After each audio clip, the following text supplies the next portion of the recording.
There's a pretty one, Ulysses.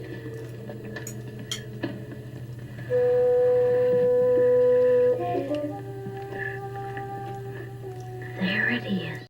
Hello BookTube, I'm Sean the Book Maniac. Welcome back to my channel and another Friday Reads. This one is, I'm not outside. You can tell I'm not outside. It's not quite to the state where I have bookshelves outside, but it's a nice enough sunny day that I can sit by the patio door and have it open and get some natural light. Oh my god, what a concept. I have things to tell you about my reading. I don't think I have any personal news. No news is good news. Other than to say I'm continuing to feel better. I've got a lot more energy than I did when I was whining and complaining about it a few weeks ago, and nothing else to report. So let's go directly to this week's very special mystery guest. I'm drinking a Caesar coffee. Oh, your drink is nicer than mine, but cheers. How do you say cheers I'm in on Chinese? the job. What did you say? How do you say cheers in Mandarin or whatever? I only know 3 phrases. Ni hao, which is hello, shishi ni, which is thank you, and Xinglang Kai Lor, which is Happy New Year. So, Xinglang Kai Lor. How lovely to be chatting with Doris in the name of your city is, or do you, question, do you say which city you're in on your channel? You can just say I'm near Shenzhen. Oh, okay.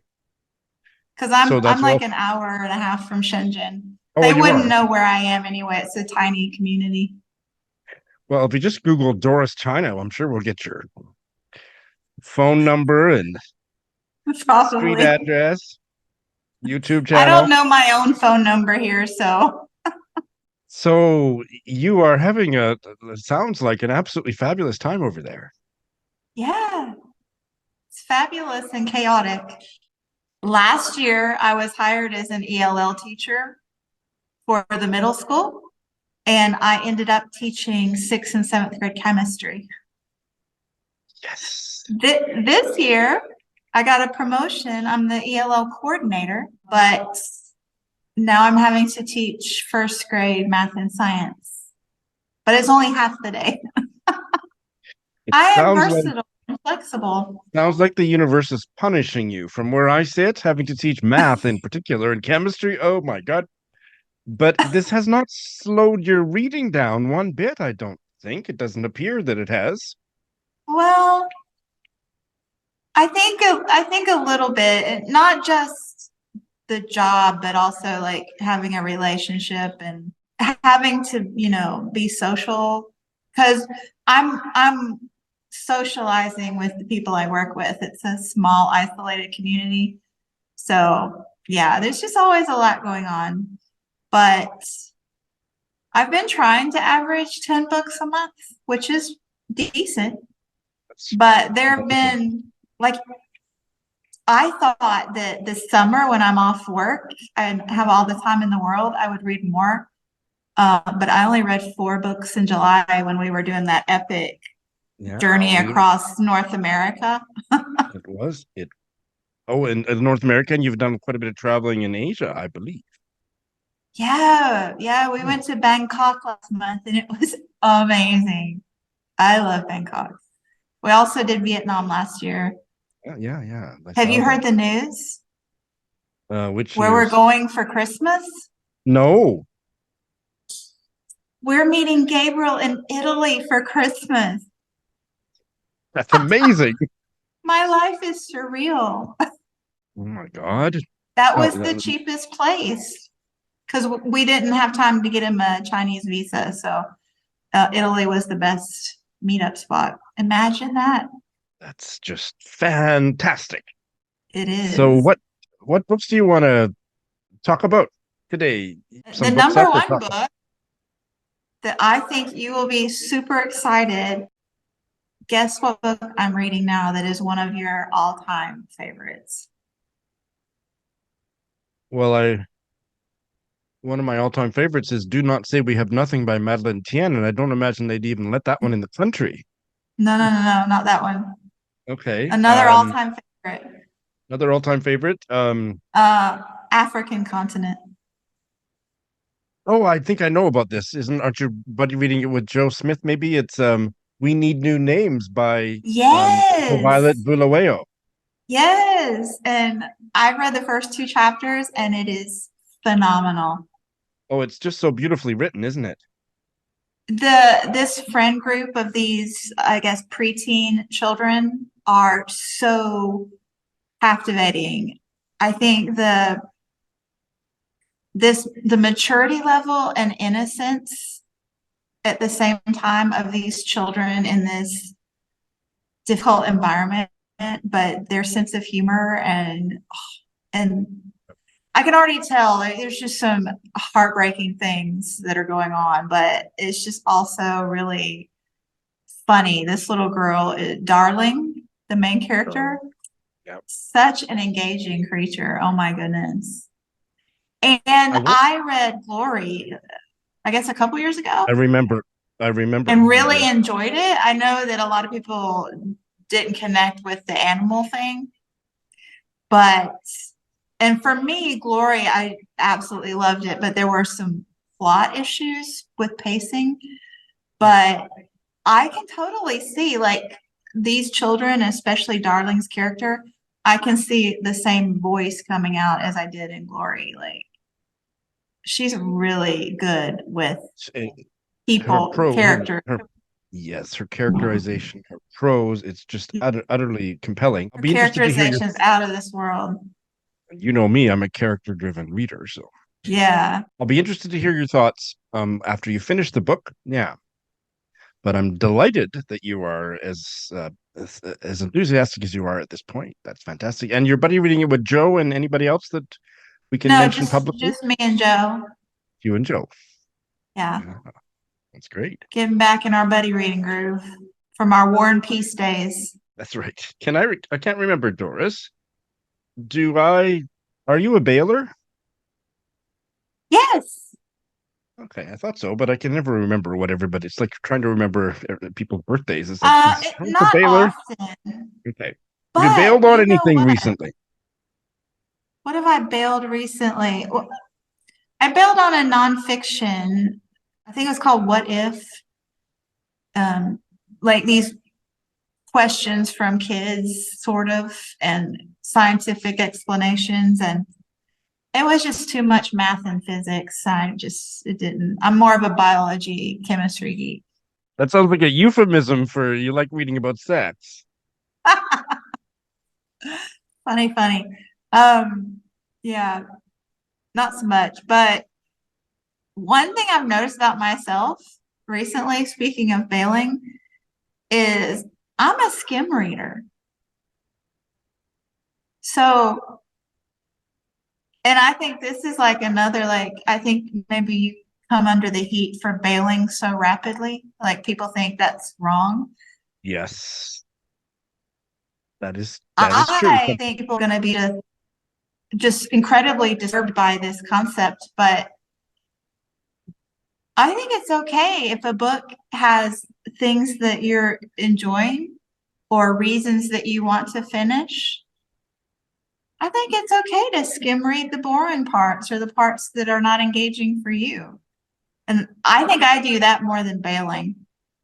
For instance, what was the book? Oh, the book naturalist pick for last month was River of the Gods by Candice Millard. And I've read other Candice Millards and really enjoyed them.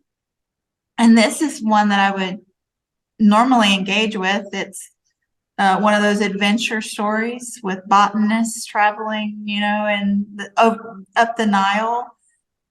But the whole middle section, which should have been the most exciting, was these two men acting like big fat babies, fighting with each other and getting sick all the time. And it was just like super boring. So I just kept, flipping through, swipe left. Good for you. There's no right or wrong way to be a reader, and some people might quibble about whether you would count that book as that you read it or not. I wouldn't. I don't care. Everybody knows who I cares? cheat. It's my game. I'm playing it. It's my reading life. Do what I want. So, what is your favorite new food that you have come to love that you'd never tried before you went to China? Oh, yes. Okay. I have a sweet tooth. If anyone didn't know, I have a sweet tooth. And they're Bing Fin. It's called Bing Fin. I call it Big Fun. You you go up to this food truck and they'll have it's basically kind of a soft jello already cubed. And so some of it's clear, there'll be colors. You can choose your jellos variety. And then all of these toppings like raisins, peanuts, the little balls that they put in milk tea, little rice chewy things, cut up fruit like dragon fruit, all these toppings you can choose. They'll pour a little coconut milk. It's amazing. I love it so Wow. much. You've probably have you shown that on one of your vlogs? Oh, yes, definitely. I've missed More that than one, one. or can't remember. And what food are you less than fond of that's new to you over there? Well, I'm gonna go with, okay, a TMI alert, and I'll be, gracious here. But I never ate greens growing up, and I know that's strange for a Southern girl. But like turnip greens, collard greens, spinach, like that mushy, you know. But here, bok choy, like greens are really big, and they're not quite as squishy as in the States. So I thought, and we get this free buffet at school, and it's like 5-star chef buffet. So Yeah. I started eating the greens every single day because I thought I was being super healthy. Greens are really healthy. What you But say? and this is the TMI, and I'm not even gonna go there, but I'm just gonna say that the food here is very oily. They put oil in everything. And after going home to the States and getting normal again, I'll just let you figure it out. I realized that I was just greasing up the system, and I quit eating the greens. So it's not that I didn't like them; they were fine, but I just had to stop. And you can figure it out. But yeah, there you I'm go. picking up what you're You putting asked. down. That sounds like a shitty situation, Doris. Yeah, it Um, was. two more quick questions. Um, really quick and dirty one. Do you have any plans to visit Japan while you're so close? Well, yes. We had a layover in Nice. Japan Yeah. on the way home, just in the airport. But we're thinking that maybe next summer, when we go home again to the States, or Canada, that we might plan an extended layover in Japan. So just stop for, let's say 3 days, and then just to break up the trip and Nice. also get in a few days in Japan. I'll have some suggestions for you, I'm sure. And then the last question, Doris, is what was it? Oh, what do you miss most about your home in America? It could be food, it could be absolutely anything that you miss the most. And obviously Gabriel, but aside from your lovely son. Obviously, Gabriel, and also my cats. Luckily, Gabriel's old babysitter is living in our home now and has fallen in love with our cats. Like he absolutely sends, like he's in love with them. He makes cat trees and treat stations, and he's growing catnip grass for them. Like it's amazing. I'm so blessed. My kitties are blessed. But anyway, These are my good cats, times. and also I would say the food. So the food here is 100% amazing. I love it. But I feel like I get in a rut with what I eat here. There's not the variety for me. So I kind of miss the variety of options. Like sometimes food feels boring for a moment. You know what I mean? Not all Yes, the time, but once in a while. I absolutely But I understand. did manage to bring things back with me, like gluten-free bread and Bisquick and cookies. So I had a little bit. I love sweets. So we have established that. And Doris loves sweets. Doris loves her new partner. Doris loves teaching. Doris loves reading. What doesn't Doris love is really the question. Um, Oh no, that's not a I question that don't. needs to be answered. It was a rhetorical Oh no, question. no. I would say I miss a little bit of my introvert life.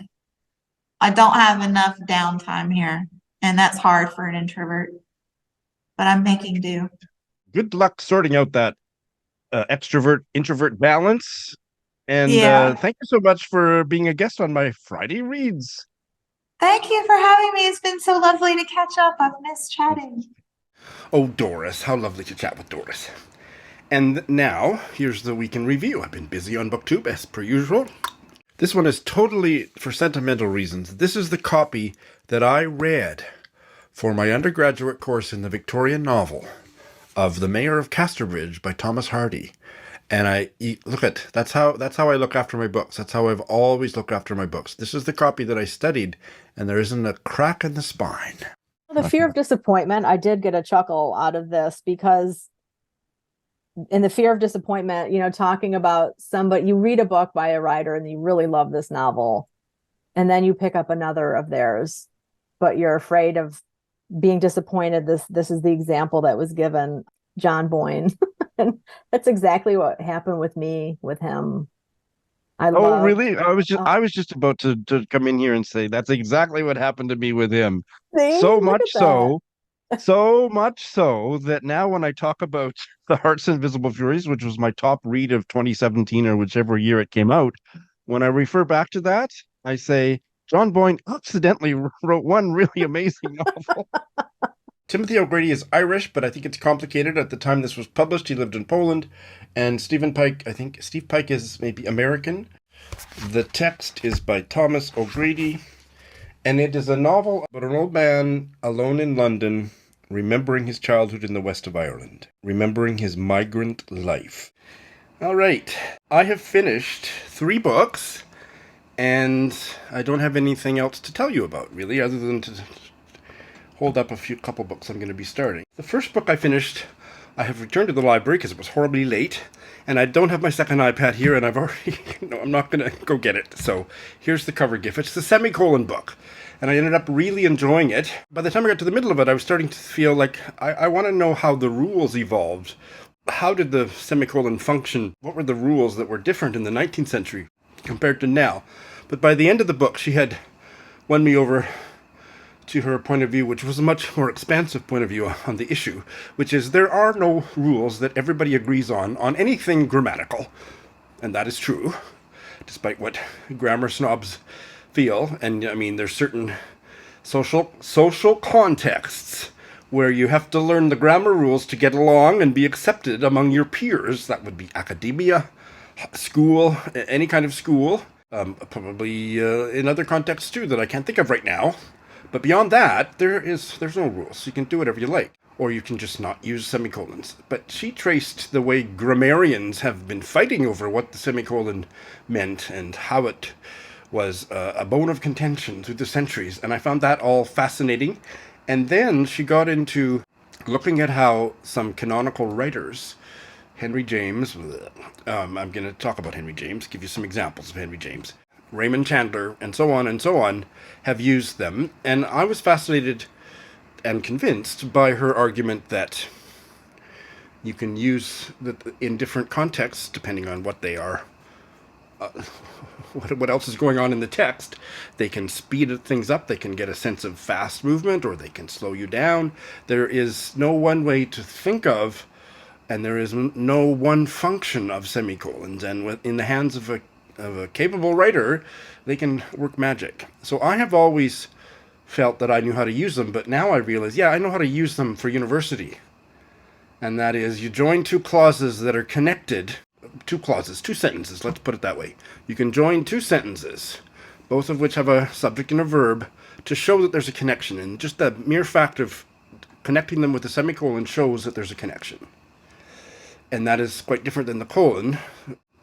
The colon introduces a list or completes a thought. But if it doesn't complete a thought, but they are connected in some vague, interesting way, a semicolon is the punctuation mark you're looking for. And it is, in many cases, it has a different nuance or certainly a different feeling while you're reading it than just joining them with a conjunction like and. And then, of course, I shouldn't say of course, and then also that you can, if you're making a long list of clauses that have internal punctuation, like a bunch of commas, you can separate the clauses out by semicolons for a long sentence. And yeah, so I still will continue to use it that way in my academic writing, because you know I do a lot of academic writing these days. But maybe I'll stop using semicolons in my text messages. I thought it was really well written and really enjoyable and informative. It has expanded my sense of what the semicolon can do.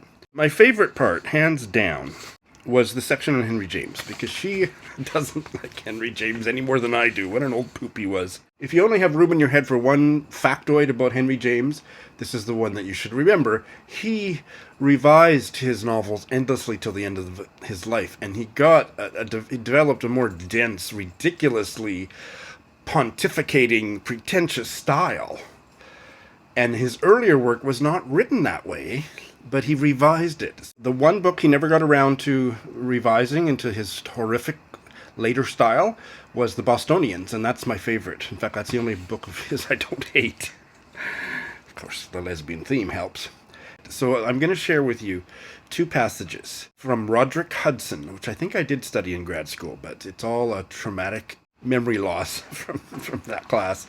But here is the original 1877 edition, and look at all the punctuation as well as the writing, the other aspects of the writing. She was a woman for the light, not for the shade, and her natural line was not picturesque reserve and mysterious melancholy, but frank, joyous, brilliant action, with just so much meditation as was necessary, and not a grain more. That's quite a lovely sentence, actually. So here is how he revised it in what is called the New York editions. So listen to the difference. This is how he changed that passage. That was a one sentence. I think this is one sentence too, but just listen to this. She was a creature for the sun and the air, for no sort of hereditary shade or equivocal gloom.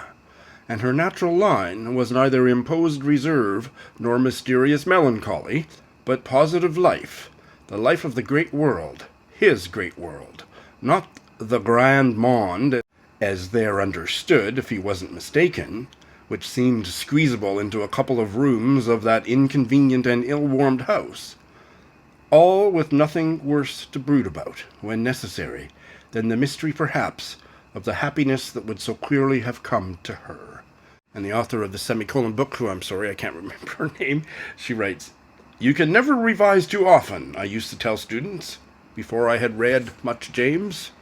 Enough said. And if you think the revision is better than the first, I'd love to hear your comments." There is some really close textual analysis of how other writers, like I say, Chandler and others, use semicolons to create different effects. And if you're interested in that part of it, do check out the book. I'll probably want to get my own copy someday. So that was a big success. I have also now finally finished Grey Bees by Andrey Kurkov, translated from the Russian by Boris Dralyuk. And this was supposed to be, and still is, but I'm so horribly late, for the very first read-along on my Patreon for my mid and upper tier patrons. And I'm not going to apologize to my patrons here. I'm going to do that in the video I'm going to make and post this weekend for them, for their exclusive viewing pleasure. I will have more to say about this later, but I don't want to preempt what's going on Patreon, otherwise it doesn't really make sense. But I will have more to say about it. I'll say just a couple things now. I loved it. It's not a Sean book, in the sense that I didn't get a whole lot of emotional satisfaction out of reading it, but I was deeply fascinated by it from start to finish. It never flagged. That's not why it took me so long to read it. I mean, it takes me long to read most of my favorite books. This is just an excellent novel that is so strange, and I don't really know how to talk about what it is about, the gray bees and this beekeeper, but certainly it is a profound work of fiction about Ukraine in a point in time about 8 years before the latest Russian genocidal invasion, but just after they started nibbling away at the borders in, what was that, 2014 or something? And what Andrey Kurkov does with that moment in time, situating a character in the gray zone between the two warring factions, and situating kind of a bumbling, he's relatable in some ways, but he's kind of a loser, kind of not very connected to people, and he's chosen to stay there with only one other guy in the town. Everybody else has fled. They're in the gray zone, and people are firing over top of them. And he's a beekeeper, and his relationship with his bees and what kind of a metaphor that is, oh my god, just fascinating. So that's what I'll say here. I recommend it extremely highly. It's not a typical Sean book, but it's a book that I loved. And my patrons, please stand by. It should just be another day or two before I get my video up. And finally, I have finished just this morning this play by Tom Stoppard, his latest play, Leopoldstadt, which I also loved. I probably am now of the opinion that I prefer to read plays than go to plays. I'm not much of a theater goer. I find the theater rather boring, same kind of like movies. But this was a really, well, it was confusing, but it's an epic story of two Jewish families that are linked in Vienna starting in 1899 and going up to about 1955 in the three acts. I think it's 3 or 4 acts of the play. And all of the ways in which they cope with and try to avoid the anti-Semitism of their society and the ineffectiveness of those strategies. But that's a really bad sentence. If you care about Jewish lives in the 20th century, and you should, just like you should care about Palestinian lives in the 20th century and the 21st century, this is a profound story about a couple families and the malevolence that almost wiped them out. Just fascinating. I've only read maybe two of his other plays. I think the only other one I studied Rosencrantz and Guildenstern Are Dead back in the early 90s, and I saw the movie Shakespeare in Love, but that's all I know, but this is just a masterpiece. So that's what I finished. It's been a good reading week, and I'd hope to finish more, but that's, I'm reading a whole bunch of good stuff. And what am I going to start? Maybe my last 2 buddy reads of the year. I'm going to start those books. One is my first buddy read with Hannah, of Hannah's books, in quite a while. Willa Cather's My Ántonia. She is rereading all of Cather this year, or at the end of this year. I believe that's her project, and she invited me to read My Ántonia. And I think that graduate course was James, Wharton, and Cather. And the James thing, like I say, I've got it's a blur of amnesia about which of his we read.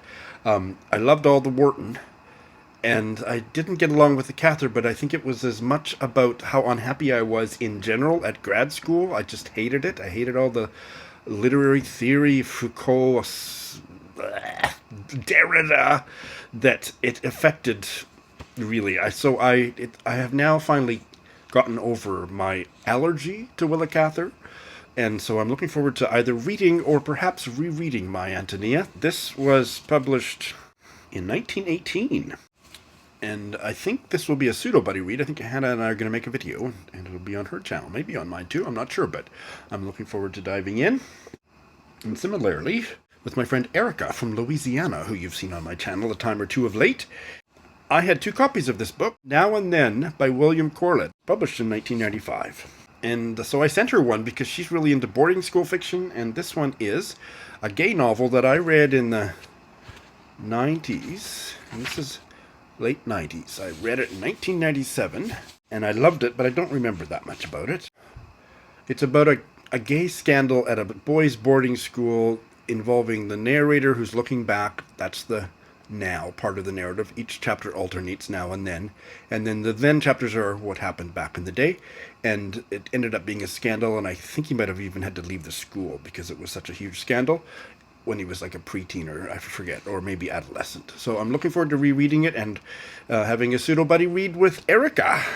So those will be in progress in the coming days, and that's what I have to say. If you have anything to say, you know what to do. Thanks for watching.